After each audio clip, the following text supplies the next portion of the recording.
யார் உயிரை எப்போது பிடிக்க வேண்டும் என்பதை நீ சொன்னால் தான் எனக்கு தெரியும். கணக்கேட்டு உன்னில் தான் இருக்கிறது. அப்படி இருக்கும் போது இன்று ஆதவன உதயமாகித்தான் பொழுது விடிந்து விட்டது. யார் உயிரை பிடிக்க வேண்டும் என்பதை பார்த்து சொல்ல வேண்டியது. பார்த்து சொல்லு பிரபு. ஒரு எருமநாய்க்கன் அவன் புலோகத்தில் பிறந்து பொல்லாத அக்கிரமம் செய்திருக்கின்றான். என்னென்ன அக்கிரமம் செய்தான் அவன்? பிரபு கோத்தில் போய் சாட்சி சொல்லி போகுள்ளே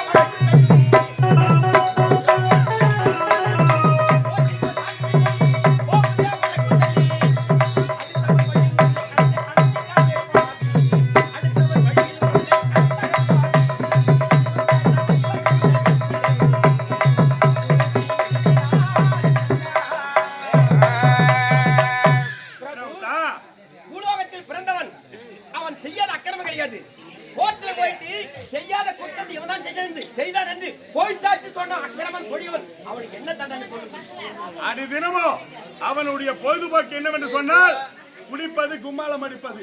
அத்தோடு மட்டுமல்லாமல் பொழுது போன உடனே யாராவது பை சுமத்துவது, யாருக்காவது கோர்ட்ல போய் பொய் சாட்சி சொல்வது. அப்பேற்பட்ட நாட்டில் இருக்கலாமா? ஒருபோது நாட்டில் இருக்க கூடாது. அதாவது போகும் வழியில முள்ள போடுறான். அப்பேற்பட்ட கொடிவ நாட்டில் இருக்கலாமா? ஒருபோது இருக்க கூடாது. அவனை பெரிது வைக்காதோ. பள்ளிக்குழி, அந்த பள்ளிக்குழி பாம்பு கீழே அவனை தள்ளிடுறே, செத்து தொலையட்டும். ஏனென்று கேட்டால் இப்பேற்பட்ட தவறு வேற யாருமே செய்யக்கூடாது என்பதற்காகத்தான் இப்பேற்பட்ட தண்டனை அவனுக்கு. நிச்சயமாக ஒரு பாம்பு கடித்தால் ஒரு மனிதன் இறந்து விடுவான். 1000 பாம்பு கடித்தால் அவனுடைய நிலைமை என்னாவும் தெரியுமா?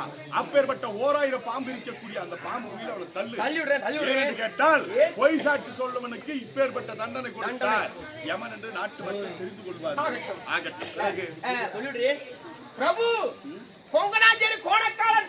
கொங்கனாச்சேரி கோணக்காலன் பேர் இதெல்லாம் யார் வைக்கிறது? நீ வைக்கிறது, அவங்களே வச்சுக்க. அதெல்லாம் இருக்கு பிரபு. அவருடைய பேர் தான் இருக்கு, ஜாதகத்தில் இருக்கு.